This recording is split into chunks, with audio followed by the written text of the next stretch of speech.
यादव। गणेश यादव, आप अपने पुत्र को क्यों फेंके कोसी नदी में? वो आप ही का पुत्र था ना? नहीं, हमारा पुत्र नहीं था, तब किनका पुत्र था? किसी और का था। कितना साल का था वो? 6-7 साल का। अपने ही बेटे को कोसी नदी में फेंक दिया। तो तहिना एकरो फेंक देला से मार का आ बोल्डर बन का ओइ धार में का फेंक दे छिए ओइ रेत पकड़ एकरा हां दे देता हमरे और का पुल्ला।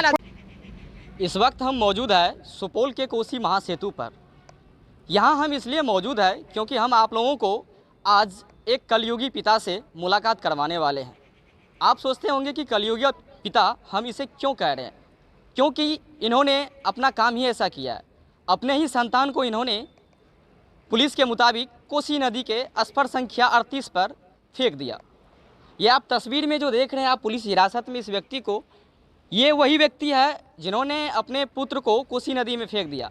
दरअसल हम घटना के बारे में पहले आपको बता देते हैं। घटना शनिवार की बताई जा रही है। बताया जा रहा है कि ये शख्स अपने पुत्र को आधार कार्ड बनाने के नाम पर दोपहर के करीब 3 बजे अपने घर से मार्केट ले गए, लेकिन मार्केट के बाद इन्होंने अपने पुत्र को अपना साथ से जुदा करके पुनः वापस घर लौटाया। जब परिजनों के द्वारा इनसे पूछा गया पुत्र के बारे में, तो इन्होंने परिवार वाले को बलगलाते हुए टाल मटोल कर दिया मामले को, जिसके बाद परिवार वालों को इन पर शंका हुई। शंका के मद्देनज़र इन्हीं की धर्मपत्नी ने किशनपुर थाना को रविवार की सुबह एक आवेदन दी, जिसके बाद किशनपुर थाना पुलिस हरकत में आई और कलयुगी पिता को हिरासत में ले लिया। हिरासत में लेने के बाद पुलिस द्वारा कड़ी पूछताछ की गई। पूछताछ के बाद इन्होंने घटना को कबूल किया और इन्होंने पुलिस को बताया कि कोसी महासेतु के स्पर संख्या 37 व 38 के बीच में जिंदा अपने पुत्र को फेंक दिया। जिसके बाद पुलिस हिरासत में लेकर आज सोमवार को कोसी नदी के पास पहुंची है और आपदा मित्र टीम के द्वारा, और साथ में हम बता देना चाहते हैं कि किशनपुर थाना अध्यक्ष सुमन कुमार भी एनडीआरएफ टीम के साथ आपदा मित्र टीम के साथ मौजूद है और साथ में ही रह के रेस्क्यू कर रहे हैं। तो फिलहाल अभी तक जहां तक हम लोग यहाँ हैं तो समाचार प्रेषण तक कहा जाए तो लाश की बरामदगी नहीं हुआ है, रेस्क्यू जारी है। लेकिन तत्काल हम कुछ आपको कलयुगी पिता से भी मुलाकात करके बातचीत करवाते हैं कि इनका क्या राय शुमारी है, इन्होंने क्यों अपने पुत्र को फेंक दिया। क्या नाम हुआ आपका? गणेश यादव। गणेश यादव, आप अपने पुत्र को क्यों फेंके कोसी नदी में? वो आप ही का पुत्र था ना? नहीं, हमारा पुत्र नहीं था, तब किनका पुत्र था?